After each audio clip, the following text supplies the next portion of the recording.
Hello, you're watching Global Insights, where we speak to experts from around the world on issues making headlines. I'm Also Young. When a missile hit Poland last week, killing 2 people amid Russia's invasion of Ukraine, there was a growing fear that the war could spread into a North Atlantic Treaty member country, and this triggered talk of Poland possibly invoking Article 4, when a member state that feels endangered by another country asks other NATO states for consultation on addressing and countering the threat.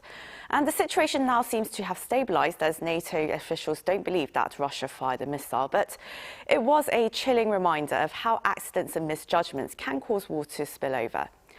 For more insight on this, I'm joined by Ronald SUNY, Professor of Political Science at the University of Michigan, and Valery DZUTSATI, Visiting Assistant Professor of Political Science at the University of Kansas. It's lovely to see you both. Thank you for joining us today. And well, my first question goes to you, Professor SUNY. Now, Poland and NATO both said on Wednesday that a missile killed 2 people in rural Poland, and they said it seemed to be unintentional and it was probably launched by Ukraine's air defences. And Kyiv has initially denied this, although investigations are looking into this. But what do you make of the current situation?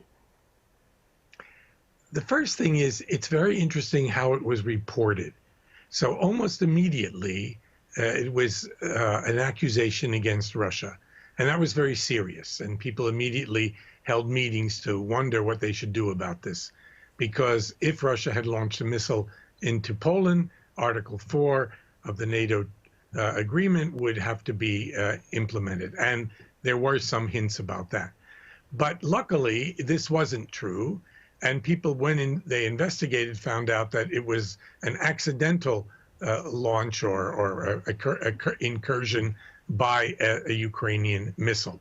So the crisis sort of passed. But think about it. Look what actually happened. A catastrophic mishandling of the situation had been avoided, but we had come close. And this event really demonstrates something that has come to the fore and is becoming more important this week. That is, people are starting to talk about the importance of de-escalating this war. The United States has almost done nothing in the last few months except increase its arms shipment to Ukraine, and even at certain points has inadvertently claimed they would try to defeat Russia. And now it seems to me something else is happening, and we're moving toward possibly some talks, some pressure on Zelensky and the Ukrainians to think about a ceasefire. And that would be a good step. Right, we seem to have come dangerously close to something that we really don't want, an expansion of the war. And the world has been fearing a significant escalation of the war and possible spillover of the conflict into NATO territory, of course. And Professor DZUTSATI, how precarious is the situation? Yes, it's a good question. As the previous speaker noted, the situation is quite dire, and we don't know exactly what will happen next, of course. But the war is going on. From what we know, Putin dismissed the proposal, the peace proposal that has been presented to him. And Ukrainian side is also eager to continue fighting until Russians are expelled from the entirety of the Ukrainian territory. So the war is going on, and it doesn't seem that even the winter will stop the hostilities. Professor SUNY, well, as the war continues, just the outlook is so bleak as Russians target key infrastructure facilities that could leave millions of Ukrainians exposed to bitter winter cold. And, well, EU leaders have been asking Beijing to really step in and put more pressure on Russia. But does China have enough influence over the Kremlin, do you think? And if so, is it currently in their interest to actually exercise that influence? When you think about what's going on in Ukraine today, the Ukrainians have the bit in their teeth, as we say, and they're making advances, and therefore they have little incentive to want to stop. On the other hand, the Russians, who are on their back foot and might like a ceasefire, though they haven't done anything actively to promote it, in fact, might like that precise ending of open hostilities in order to regroup. So it's a very difficult situation, and you can see why both sides are hesitant to move forward. So who does that leave to put pressure on the Kremlin? China, and I would say I'd add to that India, are the two major allies of Russia. And both of them have indicated clearly that they're unhappy with, or at least they're not positively supporting this war. Their leaders have spoken to Putin on numerous occasions, most recently in Astana in person in Kazakhstan, and they have significant influence. And it seems that the message that they're giving is try to bring this thing to an end. They're a little confused by why it happened in the first place. And stop rattling the nuclear sword. That is unnecessary. In other words, China in particular, but also I think India to a lesser extent, once this thing's settled, they don't want this instability to go on. Since those powers, again, particularly China, has the greatest influence, you might say, among the Russians, they're the only ones, much more than, say, any domestic opposition within Russia, which is quite weak. They're the only ones at this moment who might be able to bring about an end to the fighting, at least temporarily, if not the war. And Professor DZUTSATI, well, it seems that Moscow hopes to really exhaust Ukraine's missile defences and also buy time to reset its forces. And well, how do you evaluate the current capacity of Russian forces, and what do you think Putin might attempt to do next? Yes, so that's a good question. So Russian capacities are not increasing. That's the safest thing that we could tell about Russia's military capacities. Why? Because it did not prepare for a prolonged war like this. That's one. The other thing is there are significant export controls which prevent Russians from replenishing their supplies, especially those supplies that require some high-tech components. So the next steps we are hearing are greater mobilization. So even some people saying a general mobilization might follow.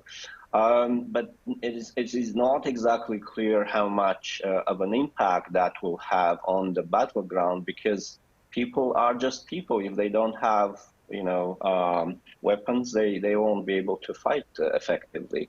So I would say Putin's perspectives are also connected to the elections, presidential elections that are due in spring 2024. So a little more than a year from now. So he has to have some sort of solution before that, obviously, in order to stay in power. And Professor DZUTSATI, now US Defense Secretary Lloyd Austin said that the United States won't get dragged into President Putin's war, but he did warn that the risks of that there may be risks of global nuclear proliferation if Moscow were to prevail. But do you think this is already happening, though, this escalation of nuclear arms? Actually, it is not happening. I think the question was to me, right? Yes, please go ahead. Okay, so it is not happening yet, I would say, but there is certainly danger that it might happen, and the reason is very simple. So, to simplify the picture, this is what is happening in Ukraine now. So, a nuclear power grabs part of the Ukrainian territory and then basically says, if you attack us, if you take back what we have captured, then we're going to use a nuclear arm. So effectively, that means, even though nuclear arms have not been deployed in Ukraine, they have been used in order to grab territories. So if it works for Russia in Ukraine, that means other nuclear powers, especially rogue nuclear powers, they will be incentivized to use the same tactic elsewhere. Besides, Russia might go on to capturing, other Ukrainian territories later and other territories elsewhere outside Ukraine. Well, I want to hear your perspective on this as well, Professor SUNY, that and also Defense Secretary Lloyd Austin saying that the US is drawing on the lessons of Ukraine to bolster the self-defense capability of its Indo-Pacific partners as well to help them become more agile and resilient. So what would this mean for countries like South Korea and Japan? President Putin certainly used, as the other professor mentioned, the nuclear threat as a kind of weapon. And indeed, nuclear weapons are better used as a threat than in actual combat. They're too unreliable. You don't know where the radiation will spread. It's a difficult weapon, and for that reason, except as threats, they haven't been used since 1945. But the situation is always one of precarity and of danger. And therefore, there's been a move lately in the United States particularly, and Lloyd Austin and General Milley, the chief of staff of the military forces of the United States, have made signs that maybe it's time to begin to think of de-escalation and some kind of negotiation. That's difficult because the conflict between Russia, if you listen closely to one of Putin's last speeches, is not only a conflict with Ukraine, it is more even a conflict with the West and with Western civilization. And that would include, of course, Western civilization in quotes, South Korea and Japan, who are part of that civilization that we defined as Western. And so there's a sense in which this conflict, from its beginning and even before, is seen by the Kremlin as a struggle against the global hegemony, cultural, military, and economic, of the United States in particular. That is, the great unipower, which dictates to the rest of the world. And of course, Russia doesn't like that, and they've seen this struggle in Ukraine as a way to prevent that from going any further. But it's also true at the moment that the global South, countries like India, China, maybe Indonesia lately, and other states are also not happy with this global hegemony that the United States means to maintain. So you've got a very difficult situation.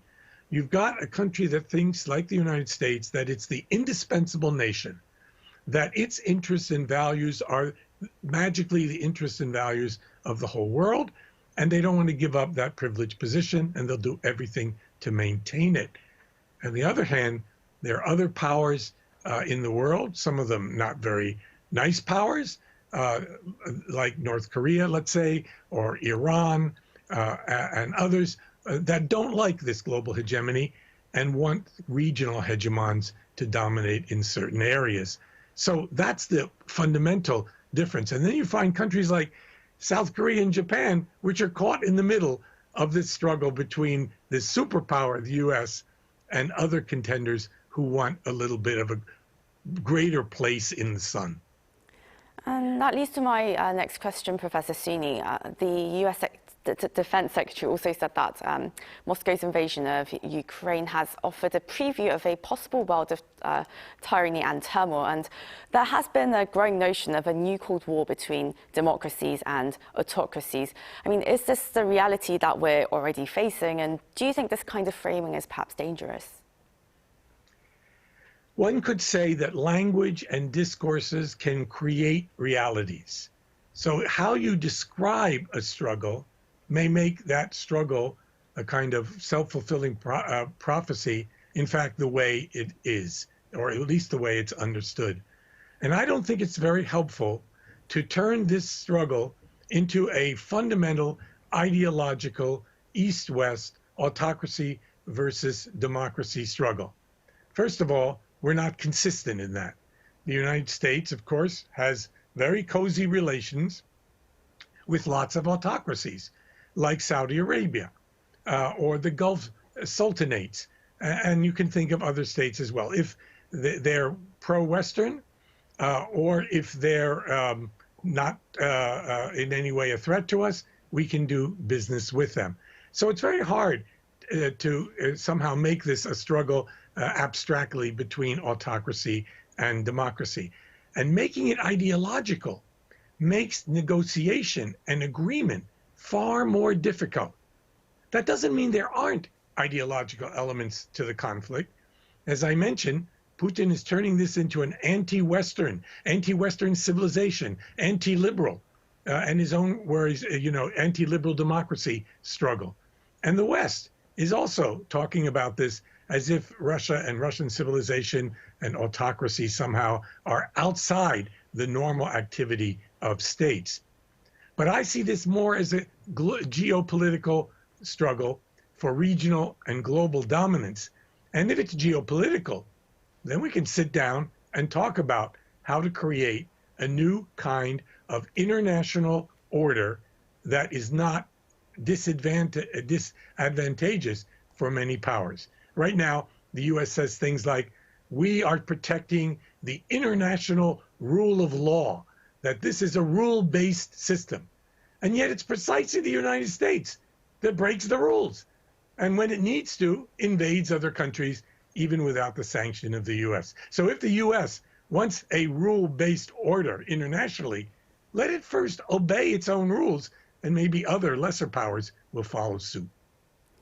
I see. Well, due to time, this is where we're going to have to wrap up the conversation. But that was Ronald SUNY, Professor of Political Science at the University of Michigan, and Valery DZUTSATI, Assistant Professor of Political Science at the University of Kansas. Thank you both so much for your time today.